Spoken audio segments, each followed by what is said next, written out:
somebody who looks cool and you liked her or you liked him and you just decided to get together and get married. It's a huge process. It's a sacred contract. Who's going to be the father of your children if you're a girl? Who's going to be the mother of your kids and even the uncles of your kids if you're the man? To choose a good mother for him. Number two, to choose a good name for him or her. Number three, to teach them the Quran, the guidance of Allah. He said, Ya Amir al-Mu'mineen, but my father didn't give me any of my rights. My mother is such and such. And he chose a terrible name for me. He named me Ju'la. Do you know what Ju'la in Arabic means? Huh?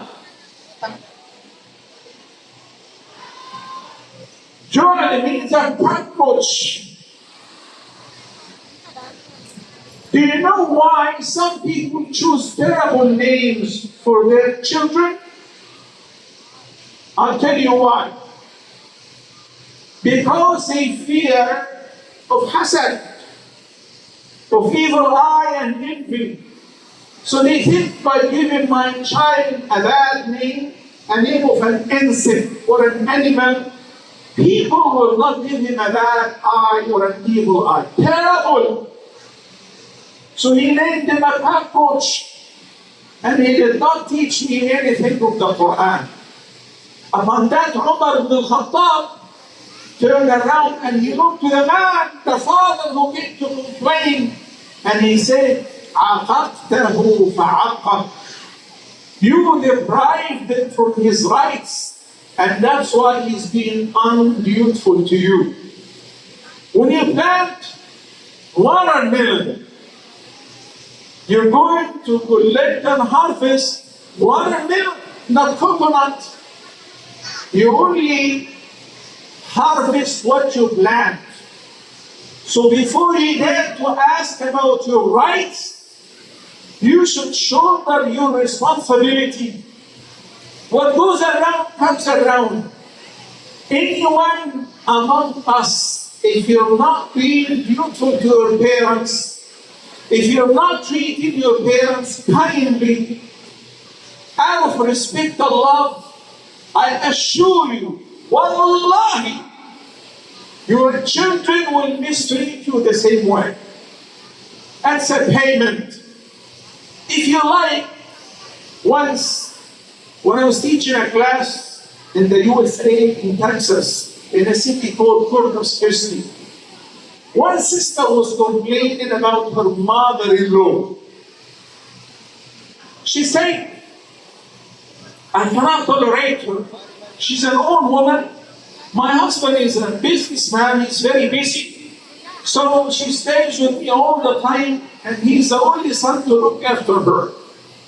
So she wants a solution. What could be the solution? In her mind, the solution is to kick her out. To rent an apartment and just leave her there. Get her a maid or somebody to stay with her. I asked her, do you have kids? She said, yes. I said, how old? She said, 13, 14, and 16. I said, mashallah. So in a few years, some of your kids will get married. She said, inshallah. I said, in a few years, you will become a mother-in-law. You will become a mother-in-law. If your husband is not around, if he's dead, how would you like your daughter-in-law to treat you? It was like a wake-up call for her. I said, wallahi, the way you treat your mother-in-law will be treated, you will be treated the same by your daughter-in-law. What goes around comes around. It's as simple as that. It's like a debt or a loan that you have to pay off. So, before you dare to ask about your rights, you have to be fair. Fair to yourself and others. And ask yourself, have you shouldered your responsibility?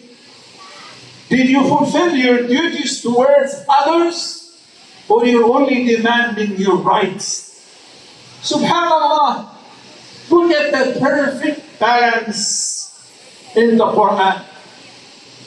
Allah the Almighty says, even if one's parents are not Muslims, and it happens a lot, somebody accepts Islam and the rest of the family are non-Muslims. Does it mean that if your parents are not Muslims, if your siblings are not Muslims, you boycott them? You sever your ties with them? Absolutely not.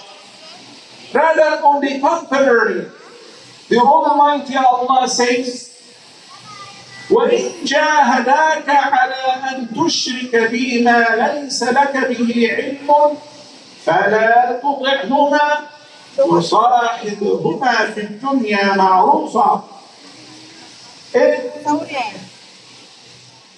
Surah Luqman, the Almighty Allah says, if your parents are not believers, and if they strive hard and put pressure on you to convert you to disbelief, obey them not only in this matter, but in the rest of the matters, give them good company, support them financially, be kind to them, be merciful to them, be obedient to them. Only in one thing, do not listen to them. And that's why we learn from that. If one parent says to his daughter, I don't want you to wear hijab, Dad, I love you dearly, but in this matter, I love Allah more. So I listen to Allah before I listen to you. It doesn't mean we boycott them or sever our ties with them. We still keep balance. I say as a parent and as a child. What about as a spouse? Surah Al-Rum, chapter number 30, verse number 21, the Almighty Allah says, وَمِنْ آيَاتِهِ أَنْ خَلَقَ لَكُم مِّنْ أَنفُسِكُمْ أَزْوَاجًا لِتَسْكُنُوا إِلَيْهَا وَجَعَلَ بَيْنَكُم مَّوَدَّةً وَرَحْمَةً إِنَّ فِي ذَلِكَ لَآيَاتٍ لِقَوْمٍ يَتَفَكَّرُونَ. Among his signs that he is the Lord, he is the Creator, he is the only one who is worthy of worship, that he created for us, from among ourselves, spouses, husbands and wives, males and females, not males and males, not females and females. How could they have children? How could they find repose? What is the purpose of prescribing marriage as wajan, making the couple? Allah says, لِتَسْكُنُوا إِلَيْهَا. What does it mean? It means in order to find repose in them, in order to find comfort, peace of mind, sakina. You can't wait to go home whenever you're tired. If you have a problem, you know who to share it with your spouse, number one. Like Khadija, radiallahu anha, when the Prophet sallallahu alayhi wa sallam came down from the cave and he was frightened and shivering. Did she tell him that, I told you you're gonna go crazy? Did she tell him that, I told you not to go up the mountain and stay alone by yourself? No, she didn't. What did she do? 100% full support. She said, by Allah, Allah will never let you down. Allah will never disgrace you. You're such a good man. You uphold the ties of your kinship. You help the poor. You assist the needy. You look after your family members. There is no way that Allah will abandon you. And she doesn't know who's Allah yet. This is the kind of spouse that you and I need. And as Muslims, and that's why it is not that you meet somebody at the club, you like her, she likes you, and you just go live together. No. It's a sacred process. Marriage in Islam is one of the greatest acts of worship. Do you know that? And it is not with the marital contract. No. Everything in marriage is a great act of worship. Count with me. Are you counting? Are you counting?